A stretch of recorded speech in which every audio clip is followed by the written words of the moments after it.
baseball food, pizza, wings, and beer.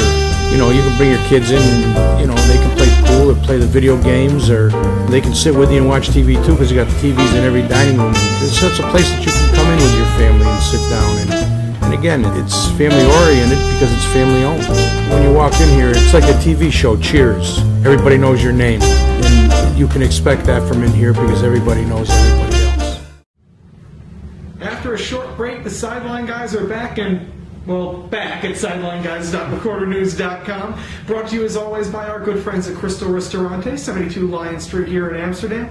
With Michael Kelly, I'm Adam Schinder, and what do you know? The Amsterdam Mohawks are back in yet another championship series. Right, and they did it in kind of crazy fashion, needing comebacks to turn out in both games.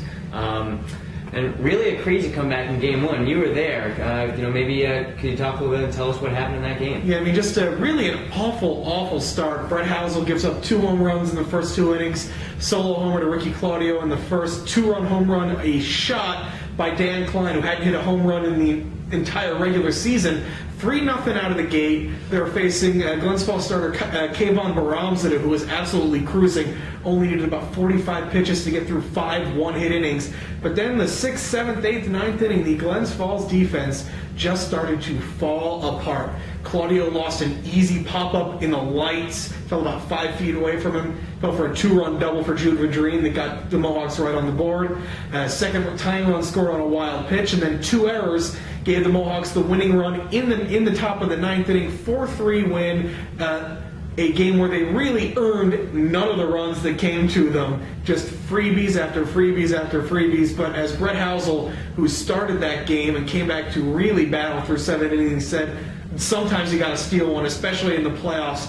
And it gave them the momentum that they needed to come into what was a classic game Sunday afternoon at Shuttleworth Park. Right, in Game 2, they almost gave away as much as Glens Falls did in Game 1. Game 2, Amsterdam left 10 guys on base in innings 1 through 8. Had that lead. Abram Williams, the closer, usually pretty dominant out there on the mound, blows the save, but then they end up getting the win in the bottom of the 9th. Yeah, against Glens Falls closer Kyle Ruckham, who was as good as anybody in the league during the regular season. Great strikeout numbers, but didn't really have his control. Zach Shank works the leadoff walk.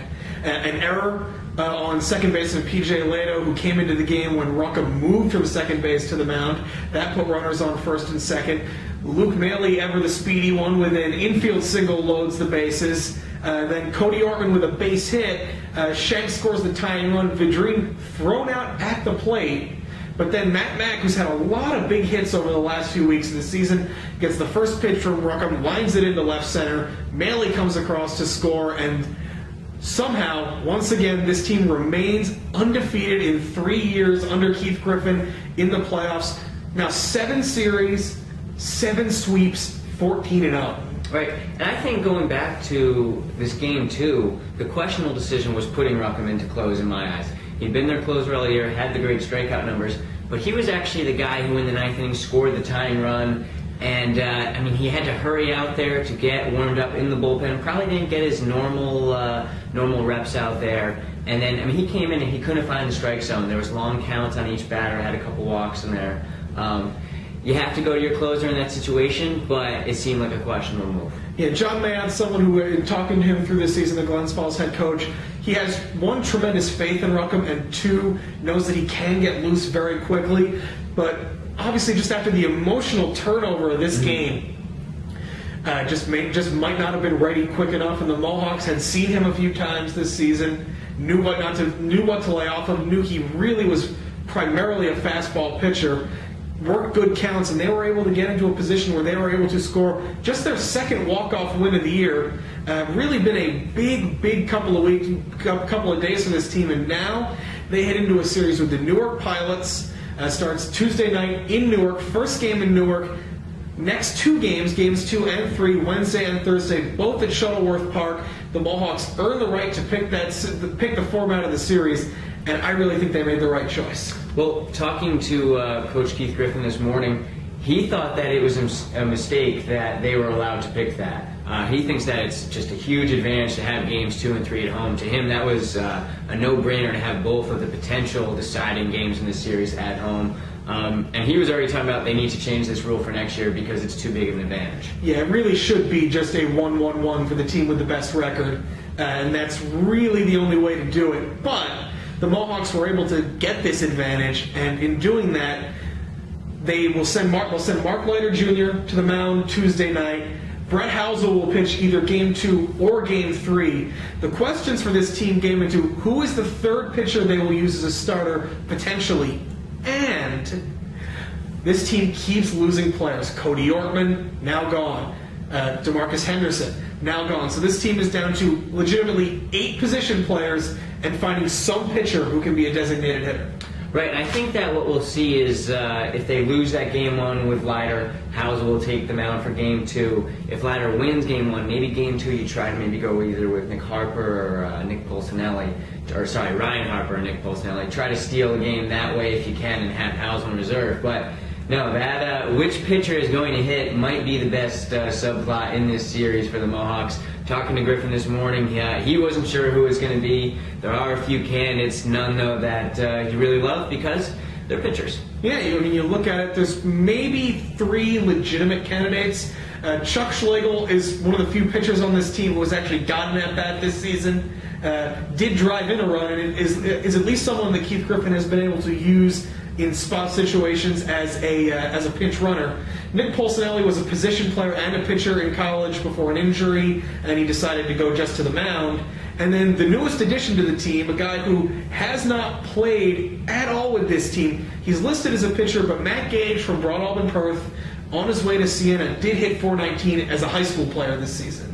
And probably the wild card, I don't think Coach Griffin will use him since he's going to be one of his main stars in the series. But Brett Housel really talked a big game, talking up himself for the DHing role. He was saying how when he wasn't pitching in high school, he was playing first base. A couple all first team honors for him as a first baseman. Said he could hit in high school, but he also hasn't had an at bat now in about 3 years. So a little bit of caution maybe. Yeah, but those pitchers love to take batting practice, see who can outdo each other. Right. Yeah, it's going to be whichever pitcher gets up, they're going to be ignoring the bunt signals. They're going to be hitting home runs. That's their goal. I mean, just look at the matchup for this season, for this series. The Mohawks they've kind of been up and down with Newark this year. When they've beaten them, they've played really well. Newark is a team, however, that you look at them, they've got 3 very good starting pitchers, but only 2 of them are probably going to go in this series. Right, yeah, they're only in 2. Saunders, which is not one of those good pitchers, is going to start Game 1. He had an ERA over 5.5 this year. I think the good thing for Amsterdam going into this series is they have experience playing 3-game sets with Newark. They played them 3 games in a row earlier in the season. They won 2 of 3. And then later in the season, they played each other, I think it was 3 times in a week. Amsterdam also won 2 of those 3.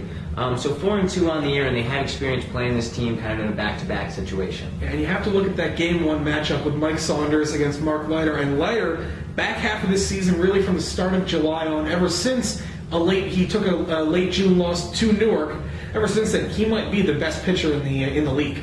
Last 5 starts, 4.0 ERA, 1.88, and the K per 9, which is his strikeouts for every 9 innings, just a bit under 13, which is, that would be the best rate in the league by a lot. And coming off a 13 strikeout, no-hit performance over 6 innings last week in a win over the Albany Dutchman. So we'll be back with plenty more. We've got to wrap up this series and the Mohawk season later in this week. And then we'll start getting you set for, high school football just a few weeks away.